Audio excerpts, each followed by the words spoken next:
નમસ્કાર દર્શક મિત્રો, લોકપ્રિય ન્યૂઝમાં આપનું હાર્દિક સ્વાગત છે। હું છું નયના ગોસર। જોઈએ આજના સમાચાર।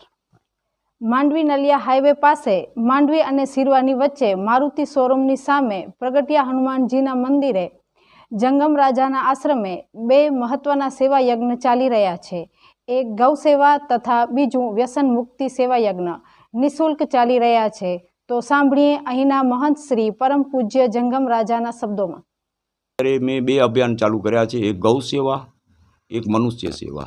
મનુષ્ય સેવામાં કે કોઈ પણ દારૂનો વ્યસની હોય તો દારૂના વ્યસનમાંથી એને મુક્ત થવું હોય તો અમારા ઘરને એક 7,500ની કીટ આવે છે। એ 3 મહિનાનો કોર્સ છે, જેથી એ 3 મહિનાનો કોર્સ કરે પૂરો તો એ દારૂથી મુક્ત થઈ જાય। દારૂ નહીં, ખાલી દારૂ નહીં, ગુટકા, બીડી, સિગરેટ, હર એક વ્યસનમાંથી મુક્ત થઈ જાય, કોઈ મન જ ન થાય એવી આયુર્વેદિક એક કીટ આવે છે, જેથી 3 મહિનાનો કોર્સ હોય છે। તો એ વિના મૂલ્યે અમે દવા દઈએ છીએ એને, કોઈ પણ એનો ચાર્જ નથી એનો। જે આવે અહીંયા આગળ કે બાપુ મારે દારૂથી મુક્ત થવું છે તો એની ફ્રી સેવા અમારા દાતા થ્રુ આ સેવા ચાલુ છે। બીજો ગૌ સેવા। ગૌ સેવા એવી છે કે કોઈ પણ માંડવીમાં ક્યાંય બીમાર ગાય હોય તો બીમાર ગાય હોય ને મારા નંબર 4 કોડ દીધેલા છે, જેથી મારા નંબરમાંથી ફોન કરે એટલે ગાયની તાત્કાલિક અમે સેવા કરવા તૈયાર થઈ જાય। ડૉક્ટર આવે, હાજર થઈ જાય। કોઈ પણ જાતની કાંઈ પણ ટ્રીટમેન્ટ થાય, ડૉક્ટરની કોઈ પણ જાતની ફ્રીની ને મેડિકલનો ખર્ચો આ અમારી સંસ્થા ભોગવી લઈએ છે ગૌ સેવામાં અને દારૂમુક્ત સેવામાં। તો આવી અમે અહીંયા કને પ્રવૃત્તિ ચાલુ કરી છે, જે આ પ્રવૃત્તિને દિવસે આજે વસંત પંચમીના ચાલુ કર્યું છે આ મુહૂર્ત। તો આ વસંત એટલે મા ફાગણ, ચૈતર ને આજે વૈશાખ 4 મહિના થયા આ સંસ્થા પ્રવૃત્તિ ચાલુ રાખી છે કે ગૌ સેવા છે, મનુષ્યની સેવા છે, જીવદયા છે। તો હરેક ભક્તો છે એને હું મારી ખાસ કરી અપીલ છે, જે ગૌ ભક્ત છે, જે ગૌ અભિયાન અત્યારે ભારત આખામાં ઉપડ્યો છે ને આ આપણે જરૂરી છે। આપણું ગૌમાં છે, રાષ્ટ્રમાં થાય એવો અભિયાન ઉપડ્યો છે ને હરેક આપણે સનાતનીને ઊભો રહેવું પડશે એના અંદર। અને આ ગૌમાંનો એક અભિયાન ચાલુ છે, એનો સંપર્ક પૂરો કરવો પડશે, જેથી ગાય બચે। ગાય આપણી માં છે, એ આપણે દૂધ દે છે, જેમ માં ધાવણ ધરાવે છે બચ્ચાને, તેમ આપણી ગૌ પણ માં છે, એ આપણે એના ઉપર એનું દૂધ પી ને।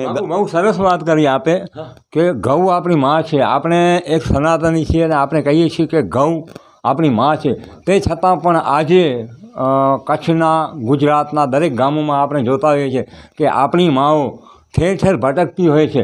ખરેખર શું એ લોકોને અપીલ કરશો આપ? હવે હું તો ખાસ કરીને બધાને બ્રાહ્મણ કરું છું કે ગાય તમે રાખો ભલે, પણ એને માં તરીકે એને રાખો કે આ મારી ગાય માં છે। કેમ કે મારો આ જગ્યામાં અનુભવ છે, મેં 4 મહિનાથી અનુભવ કર્યો છે। આ જગ્યામાં કોઈ પણ જાતની આવક નથી ને હું આ એમ જ આખો દિવસ નવરો બેઠો હું અહીંયા આગળ ને વિચાર કરું કે ભણે મારો આખો દિવસ નથી નીકળતો અહીંયા આગળ, મને કાંઈ પ્રવૃત્તિ ખપે જેથી મારો શરીર તંદુરસ્ત રહે અને આ જગ્યાનો વિકાસ થાય। તો મેં એક જ સંપર્ક લીધો કે વસંત પંચમીના બધે ભક્તોને ભેગા કરીને મુહૂર્ત કરાવી દીધો આ કે આ ગૌ સેવાનું ચાલુ કરી નાખીએ, જેથી ગાયની જો તનમનથી સેવા કરે છે તો મેં છાતી ઠોકીને કહું છું એ ગાયમાં ફળ ડીએ ને ડીએ। એનો હું બતાવું કે મેં આજે 4 મહિનાથી આ સંપર્ક લીધો છે। આ અમારા 22 તારીખના મેં સંપર્ક હનુમાનજીને કીધું કે દાદા તારા પડના અંદર જો ગાયની સેવા થાય છે તો દાદા એવી કાંઈ મને મદદ કરો ને ગાયમાંને હું સેવા કરું ને ગાયનો નીર પડે એટલે હું એની ચંદન ચોખાથી અભિષેક કરીને પછી ગોળ ખરાવીને પછી એનો નિર્ણય ચાલુ કરાવીએ છીએ ને હું માને પ્રાર્થના કરું કે હે માં મને એવી પ્રેરણા કર કે આનાથી વિશેષ હું તમારી સેવા કરું।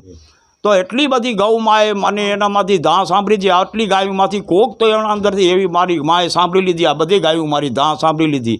22 તારીખના અહીંયા અમારી એક મિટિંગ હતી ભાગવત કથાની, જે ભાગવત કથાના વક્તા છે કટારિયાવાળા, માનસ ધામવાળા ભાનુ પ્રસાદ મહારાજના પુત્ર, એ કાતક મહિને અમે કથા જાહેર કરી છે। એ કથાના અંદર એક 50 થી 60 જણાના વચના અંદર ₹15 લાખ થયા। 15 લાખનો ટેવાટાને ફંડ ભેગો થઈ ગયો. એ ફંડ અમે સમિતિમાં જમા કરાવી દીધો છે. તો આ ગાયમાંનો મને પ્રતાપનો ફળ મળ્યો. 4 મહિનાના અંદર મેં એને ગાયને મા તરીકે માની છે કે એ જગદંબા છે, એ જોગમૈયા છે, જે એ કરે એ કોઈ ન કરે એટલો એના અંદર શક્તિ સમાયેલી છે ગૌમામાં. અનેક જાતના મેં એમાં જોયા છે. ગૌ પુરાણ મેં વાંચ્યા. ગૌ પુરાણ વાંચ્યા પછી તો મને બહુ એકદમ થયો કે ગાય સિવાય મને આ જગતના અંદર સેવા નથી કરવી.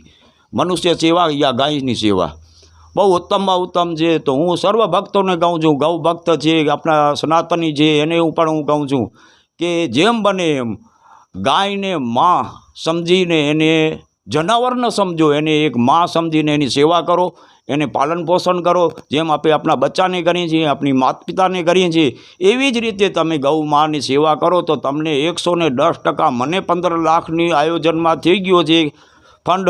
એવી રીતે ભગવાન તમારા સર્વર ધંધા રોજગારીમાં બરકત દેશે. એ તો હું તમને ખાતરી કરું કે મને આ 4 મહિનામાં જાહેર પરચો મળ્યો છે. એવા એક પરચા નથી, એવા હરેક પરચા મને અહીંયા કને ગાય માતા અંદર મળ્યા છે. જે આજથી હું ભક્તોને હું જાણ કરું છું ને આ સંસ્થામાં જેમ આગળ વધે, આ સંસ્થાની પ્રવૃત્તિ વધે, એવા હું ગૌ ભક્તને અપીલ કરું છું કે જેમ બને તેમ ફૂલની તો ફૂલની પાંખડી આ સંસ્થાના અંદર યોગદાન કરજો. જય ગિરનારી. એને જે મહંત રાજાએ વાત કરી કે ગૌ સેવા બિલકુલ સાચી વાત છે અને પ્રત્યક્ષ છે. આજે કેટલી સંસ્થાઓ છે અને પાંજરાપોળો ચાલે છે જેની અંદર લોકો દિલથી આપે છે. પણ ખાસ કરીને લોકપ્રિય ન્યૂઝ અમારા દર્શક મિત્રોને એ પણ અપીલ કરે છે કે ગાયને માતા કહીએ છીએ અને એને રખડતી રજડતી મૂકી દઈએ છીએ. ગાય દોઈ દૂધ કાઢી અને પછી એને વળી પાછી છોડી મૂકીએ છીએ, એ ખોટું છે. ભૂતકાળની અંદર ગાયો જે હતી એને ગુવારના વ્યાર, ખડ એવું બધું ખવડાવી અને એને પોતાના એક ઘરના મેમ્બર તરીકે રાખતા હતા. એ ક્યાં ગઈ એ આપણે કહીએ કે જે આ એવી મીઠાશ હતી ક્યાં હારી ગઈ? માનવ કેમ સ્વાર્થી આવડ થઈ ગયો? ખાસ કરીને લોકપ્રિય ન્યૂઝ આપને અપીલ કરે છે કે આને બદલાવો. આ બદલાવ જરૂરી છે અને સમયની તકાજો છે. આ